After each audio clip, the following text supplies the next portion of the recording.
You must stay at home. Stay at home. During this pandemic. Today I am officially declaring a national emergency. Join together. Two very big words. Preparing as a nation to go into self-isolation. To slow down the spread of this virus. To save many thousands of lives.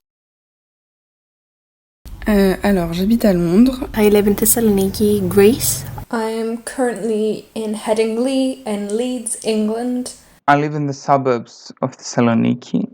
I'm locked down in St Andrews, Scotland. I'm currently located in Hong Kong. At the moment, I'm at home in Glasgow for the lockdowns going on. I think I've dealt with it okay up until now. I'm fortunate in that I live in a very beautiful place, but I really do miss socialising, and it's hard to remind yourself sometimes that this will pass. I miss everything of the normal life. The carefree walks with my friends by the sea, feeling safe, especially during the summertime. I also miss a hope of dreaming the future.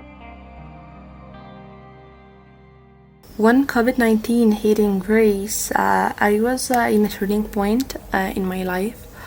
I had lost 2 weeks to conclude my master, and I was about to begin my internship at an office downtown. So I hope I will be able to continue where I stopped right after the whole crisis.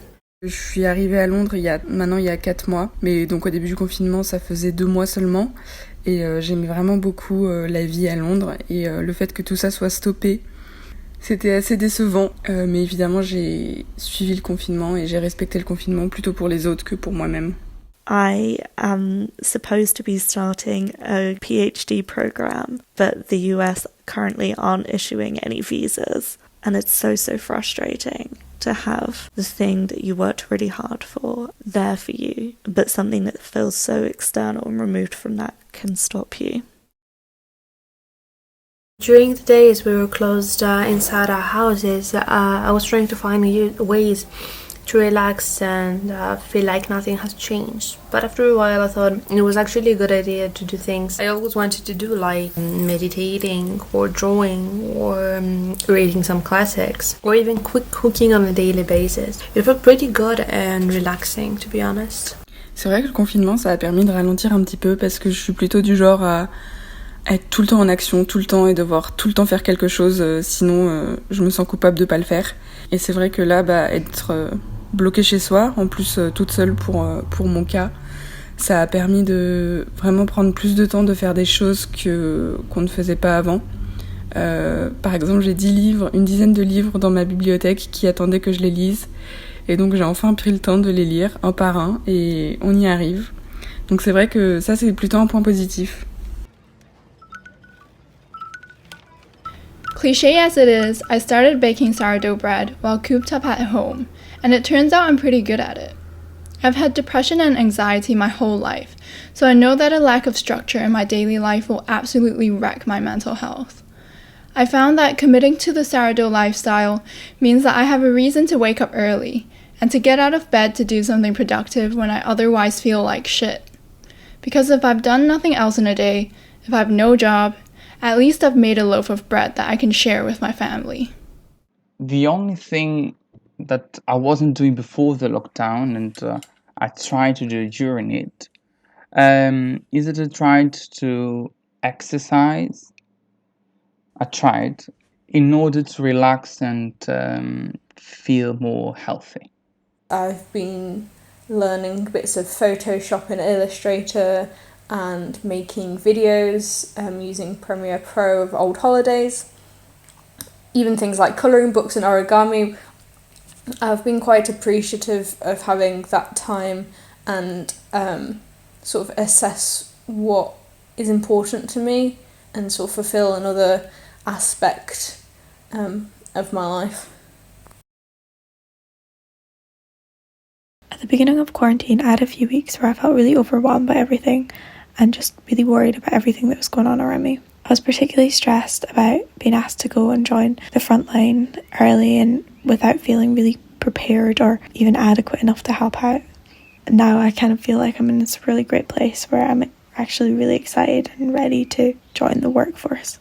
I'm grateful for getting my degree and qualifying as a doctor because, well, now I can go out and help people, and what better time to do that than during a pandemic. I think that it's really made me appreciate how much I love catching up with friends and family. And it makes you appreciate the small things in life, just being able to go around to your grand's for a cup of tea and not have to worry about staying, 2 metres apart so that she doesn't catch any illnesses. Being able to go into your favourite coffee shop and sit and read a book for half an hour just to take your mind off of things. Even being able to go to work. I would never have thought 2 months ago that we would have been able to establish a whole new normal. You start to wonder why things were the way they were and what you really need. Things like the social construct of the working day, the fact that that's just fallen apart, feels very weird. And I don't know what Dolly Parton's going to say about it. For life after COVID-19, I hope to move to a direction where health and equality will be priorities for us, and follow and pursue our dreams much more intensively than before. Life is really short and we don't know what's around the corner, so I feel kind of encouraged, I guess, to maybe take some risks and just go for things in the future and not regret doing something or achieving something just because I'm scared to take a chance. It is quite obvious that we're going through socioeconomic and political crisis, which brings into the surface the deep-rooted inequalities and injustices in the contract system. It is so important for us to find ways to take action and help others. It is equally important for us to take care of ourselves. There is a huge mental health crisis happening right now. Apart from hoping that real systemic change will happen, it is my sincere hope that we are able to come out of this pandemic as more empathetic beings who want to treat each other and ourselves more kindly. I hope for a kinder world, meaning that I strongly believe that the current pandemic offers us an opportunity for a humane and profound re-evaluation of our societal system. I really do hope that this can strengthen communities and make people appreciate more the world around them immediately and the people around them, and that people can still really value the sense of care for others that I've seen so much, and that is really the silver lining to the whole pandemic.